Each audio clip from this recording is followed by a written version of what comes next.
So this is our project. Stan Lee and Marvel Comics is the title, and it's by Luke Mitchkoff, me, Ashton Han, Jeremy Vega, and Jaden Dukes. Hi, my name is Ashton Han, and I'll be talking about what art movement we are studying on and why. The art movement that we will be researching on is comic book arts. In our project, we will be learning about numerous characters such as Spider-Man, and which played a major role in the comic book world. Our attentions will be mainly on Stan Lee's art with his Marvel Comics. We will discuss how he impacted many generations and how his work is highlighted throughout our daily lives.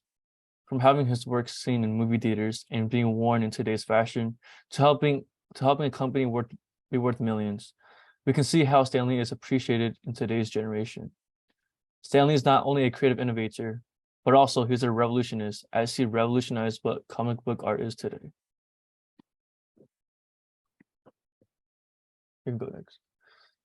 Stanley Martin Lieber, also known as Stan Lee, was born on December 28th, 1992 in New York. He was known for his comic books, alongside with the hundreds of heroes and teams he helped create. Stan Lee helped create the Fantastic Four, Avengers, Spider-Man, X-Men, and much more. Before Stan Lee became an icon to the world, he was born in a rough childhood as him and his brother Larry Lieber watched his parents struggle to make ends meet for the family. After graduating from high school at the age of 16, Stan Lee worked as an editorial assistant for Timely Comics, which will then become Marvel Comics in the future.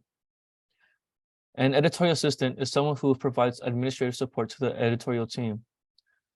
As Stan Lee was writing comics, he was then promoted to become the editor for Timely.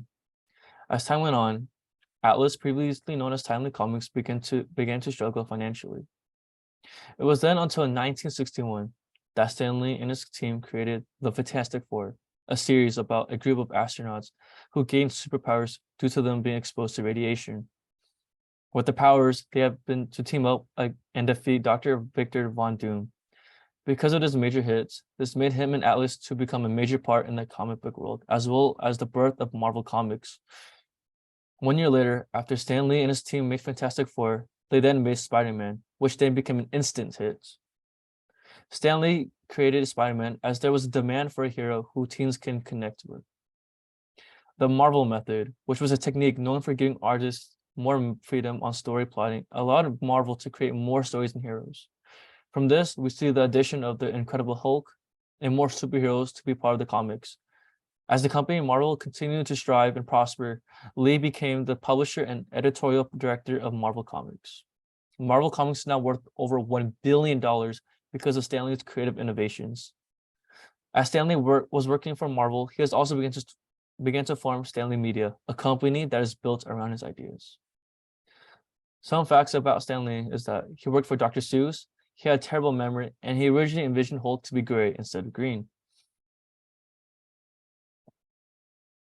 Go next. So what is comic book art? Well, comic book art is a type of drawing within a specific style in order to tell a story, make a point, or it can be comedic to make the audience laugh. The composure of comic book art is one that is very different from traditional ways of making arts. In this case, there are 5 features that mostly clearly describe how to create it. The museum art, known as MoMA, known for developing and creating modern art, states that these 5 are image style, words and word containers, word-image relationships, undrawn inferences, and layouts. I am now going to briefly state what any of that could possibly mean. The first of which is style. In comic book arts, style has meaning.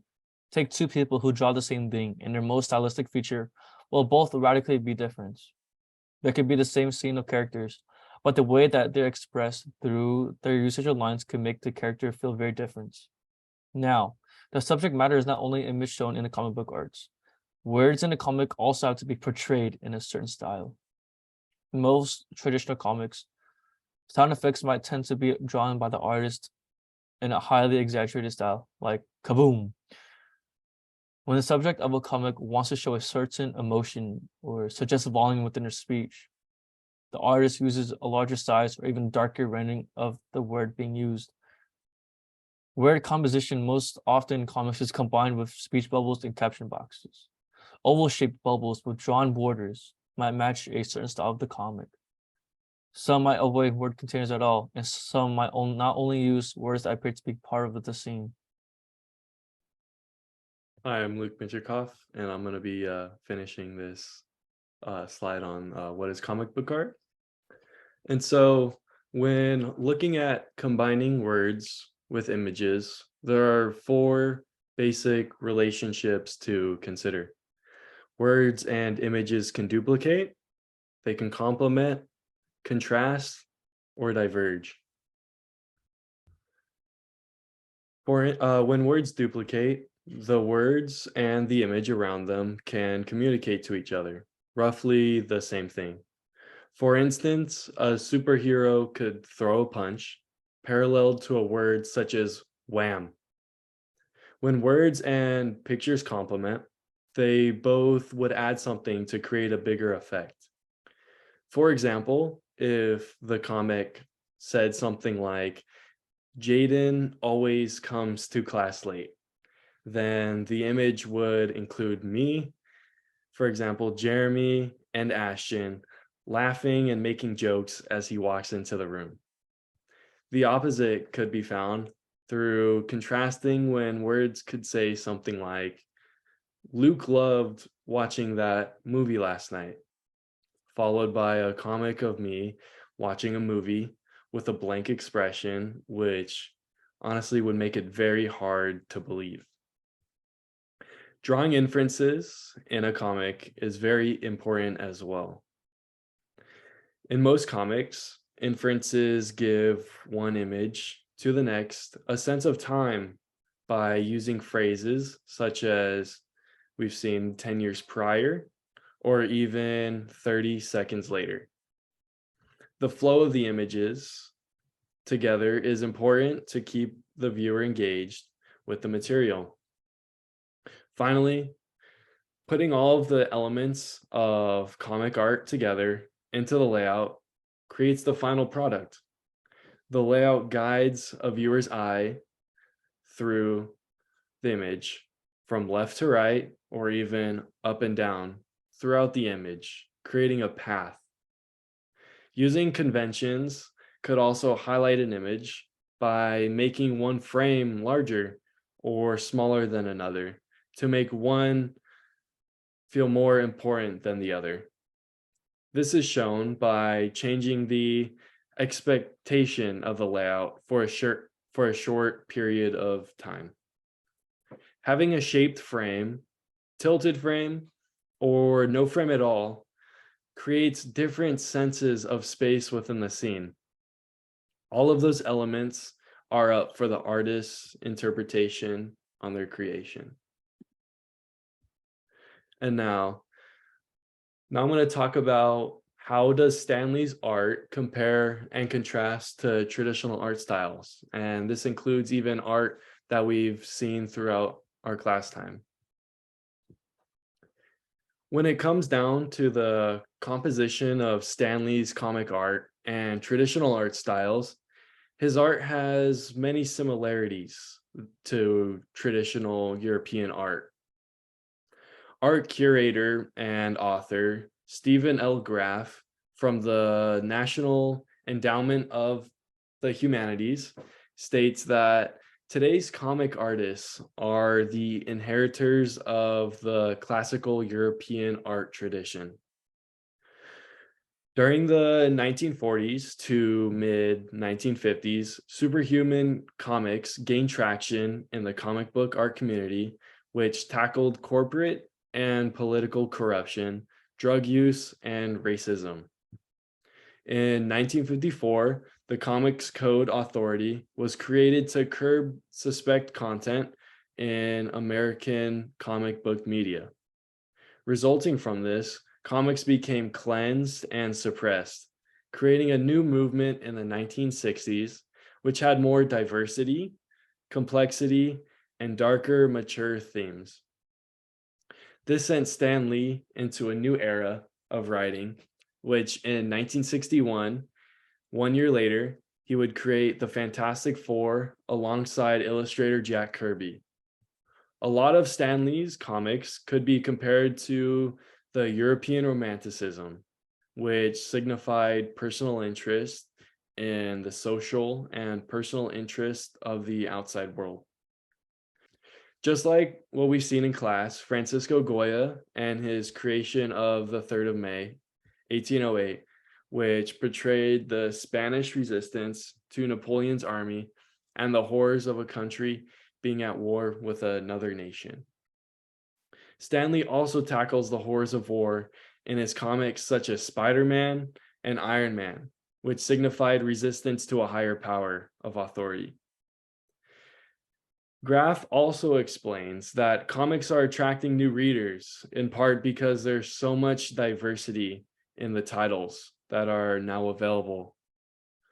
This could contrast Stan Lee's comic art to the Renaissance art period in a way which the Renaissance bragged of a rebirth in cultural ideas and new ways of thinking, but lacked diversity in people and different classes of society.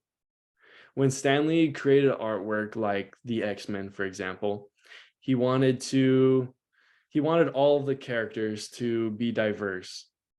The principle of his work proved a rebirth to a new idea, just like the Renaissance, and a cast of characters that showed that there is greatness within. Hi, I'm Jaden Dukes, and I'll be going over the image discussion portion of our project. Since the visual style is the first thing a potential reader sees before purchasing the comic, it has a significant impact on the comic's viewership. The reader will initially rate that particular comic purely based on art. So Stanley just did that. If you see in this first cover, there's a Hulk fighting Wolverine. Stanley uses like swooshes, and you can obviously tell where he's swinging his arm, connecting punches, and then also the big words around it. Next to it as well, the Black Panther. They show the earth underneath him when he lands, breaking, with little drags behind it, also showing like where each pebble's flying. Um, Image discussion is one of the most important parts in the comic world. Several critics consider comics a sequential art form, emphasizing the relationship between words and images and the unique literacy such as combination demands.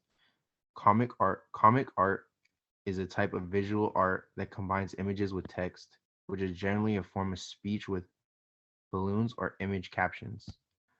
Elements of comic book art are color, form, line, shape, space, texture, and value. Understanding the aspects of art allows us to explain what the artist has created, anal- analyze what explain what the artist has created, analyze what's going on in a specific piece, and convey our views to conclusions in a comic language. The principles of comic book are balance, proportion, emphasis, variety, movement, rhythm, and harmony. They can increase clarity, visibility, and credibility. Comics can also help convey the message of a design better. A good comic design is an effective design that uses images to develop a message and convey information. Visuals can strengthen a message and also help communicate ideas more effectively. The mix of visual images in comics thus over creates a unique reading experience, one that draws on the preconceived notions of the reader, antics, and mechanics of visual storytelling, and states complex, multimodal reading practices and distinguishes comics as a highly malleable and experiential multi-mode form. The pictures are extremely important part of the comics. While many people can think the pictures are the easiest part of reading, that's not always the case. Many parents and teachers feel that comics are not real books because all kids do is look at pictures. However, the complexity involved in the reading of the pictures is often overlooked. or not considered by adults. An image that is not contained with the panel can carry more significance than a reader may initially think. It can signify vastness, a large open space, or a big scene, or mystery, as it is clearly more than the scene, but the reader does not know what it is. Images can quickly catch our attention, and we attract them instantly. Images can help create a sense of atmosphere and emotion. They capture a moment in time, show the emotions of the people involved in the story, and illustrate what is happening in the story of their own lives, helping readers get a clear sense of what they're reading about and how the author thinks and feels about the subject is what they're supposed to think and feel. Imagery brings out stronger emotions and can even help amplify effects, visually giving us a better understanding of not the message, but what is behind the message. So Marvel Comics uses different types of color schemes also, along with techniques that represent movement by catching buyers' attention. Stanley also uses shadowing and different shades of color to add more detail to his covers. He uses his most popular characters such as Spider-Man, X-Men, and Iron Man to bring his viewers and make them want to see what else is inside. So as in the Avengers, you see Doctor Strange there. You also see I believe that's Hulk. And instead of using black or gray, they just use, so on Doctor Strange's cape, it's just a mixture of more red, allowing it to be the same color, but it's just a darker shade.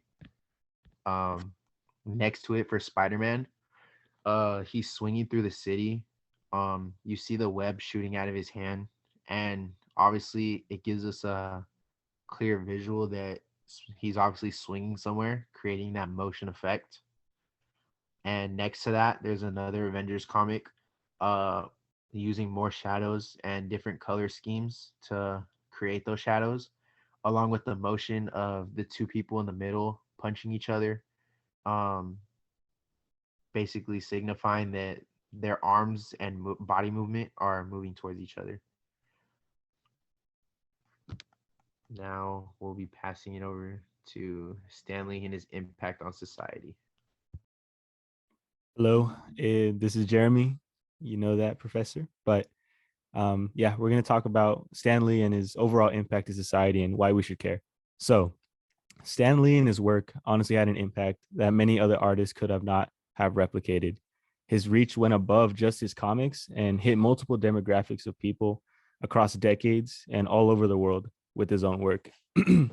So, because of that, in my segment, I will attempt to highlight a few key moments in his artistry that stood the test of time and helped generations before and now. So obviously, this isn't all of his accomplishments and all of his impacts that he's made, but these are the ones that I found were most important for this specific project. Starting with what we have in this slide right here.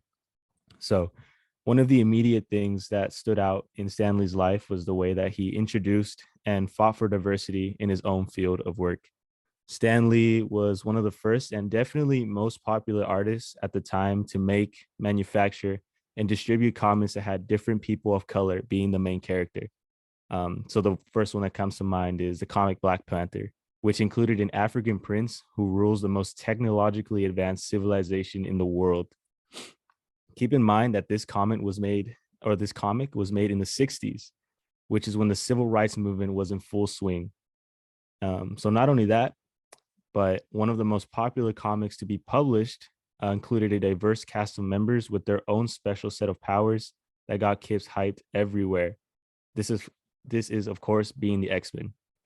Stan Lee was viciously against racism, and although all of his comics were set in a fantasy world, the themes and messages he gave out were universal to us. In fact, in the height of the civil contention between Black and white people, that being in the 1968, which, by the way, fun fact, that was the year that Martin Luther King Jr. died, Stan Lee wrote a column on his page called Stan's Soapbox. So he had Stan's Soapbox in every comic that he published, condemning racism and bigotry by stating that they were the deadliest social ills plaguing the world today. Those are some pretty strong words from a pretty strong man. This man was a savage. He knew how to put his words and use them for good. Can we have the next slide, please? So this right here on the left-hand side is Stan's soapbox. So we had him every once in a while in every comic. This one specifically pictured here is the one where he condemns racism and bigotry. And it's in a year where contention between races is at an all-time high. And Stan Lee is not a person of color. He's white. And the fact that he used his platform to condemn racism and bigotry in a year that was so contentious really speaks volumes to his impact and the way he thought and his methods between that. And to the right is just a visual of MLK and Malcolm X along with him and Magneto, which we'll be talking about right now. So we can stay on that side for a little bit. But as a tidbit of information as well, before I move on to the next point, the X-Men comic series is a literal social commentary on how Black people and those of color were treated in the US. That being that the mutants, and I'm doing this in air quotes, were greatly discriminated against for having powers. So you could obviously make the correlation between the X-Men being, discriminated upon and then what happened in real life. So his views were given out perfectly and in plain sight, and those who read it were greatly impacted by that. So next slide, please. All right. So he obviously had way more of an impact than just that. Sorry about the pictures, by the way. I have no idea why it's doing that. But this was not the only way that Stan Lee's impact changed how things are today. In a more commercial sense, his comics and subsequent spin-offs have created an impact to this whole new generation of kids looking for a superhero. In the 60s, those heroes were Iron Man and Spider-Man, which are pictured to the right. Yeah, which are pictured to the right in comic book form. Both creations were from Stan Lee, and they inspired kids everywhere. And in the 2000s, those same characters inspired me, my group here for this project, and I'm assuming every single kid who had loving parents, except that it was in movie form. His characters have stood the test of time by being adapted into newer forms of media. His vision was to create a universe that helps others, and he managed to do that for decades. Now we can't go into a store without looking at some random Marvel media like a Spider-Man lunchbox or a Hulk shirt or some random little kid acting like his favorite superhero in the store. His original art, expression, and ideas have transcended Stan Lee himself and has made his way into a global style and staple for comic book art, superheroes, and overall optimisms for what a person can do in their lives. So another tidbit of here, Stan Lee was behind a lot of the Marvel movies. He wasn't completely directing it, but he was overseeing it per se. And he actually cameoed in 37 Marvel movies up to the very last one in Endgame. So if you look between the last 10-year run of Marvel's superhero movies, Stan Lee will be in every single one of them. And Iron Man was the first one to come out, which was his original creation. And one of the most famous Marvel movies to come out within the last year was Spider-Man No Way Home. And I mean, that is Stan Lee's staple creation right there. So you can see as his impact has influenced not only people in the 60s, but also people today. Like my little brother loves Spider-Man, and that's because of Stan Lee's creation. So personally, Stan Lee has shown that someone could truly make it out of their situation without completely complying and forgetting one's own ideals and personality. He's a major influence to me and many others in this world. Next slide, please. So right here, there's a few examples of Stan Lee's projects. On the left, we have Spider-Man. We talked about it before in this slideshow, but Spider-Man is like his staple creation. It's also a symbol of defiance against resistance, like Luke said prior. Iron Man was another version of that. And these two were the most famously adapted movies that came out in the 2000s. These are the movies that I watched personally that made me fall in love with Marvel. On the right, you see Black Panther, one of the only comic books at the time that included a Black main character, and also went in fact with the Black Panther movement in real life.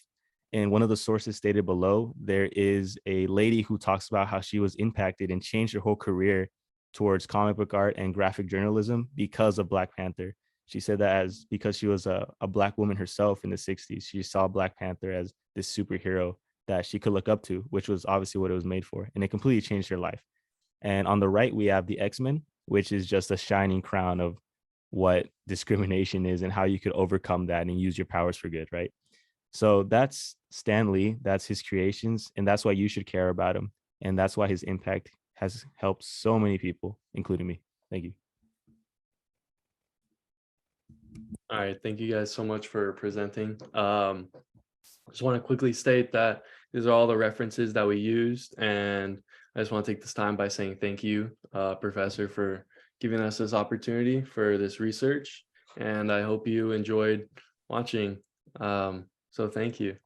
All right.